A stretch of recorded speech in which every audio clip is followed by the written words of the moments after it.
نبی پاک صلی اللہ علیہ وسلم فرماتے ہیں جس نے مجھے خواب میں دیکھا اس نے مجھے ہی دیکھا.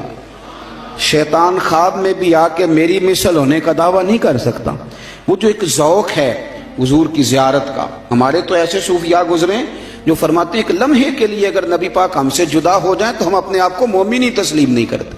لیکن اب ہمارے نوجوانوں میں اور ہمارے لوگوں میں جو خاص شوق ہوتا تھا، رات کو نا لوگ نہا کے سوتے تھے، خوشبو لگا کے سوتے تھے، اپنے بستر کو دیکھتے تھے صاف ہے، استغفار پڑھتے تھے، اور پھر وہ مدینہ شریف کی طرف منہ کر کے باوضو درود و سلام پڑھتے سوتے تھے. کوئی پوچھتا تھا یہ کیا ہے تو کہتے تھے چر ہویا مینوں ترلے لیندے ہاں، کدی موڑ میرے ول واگاں، خواب میری وچ ایک بار جیاں میں ساری عمر نہ جاگا.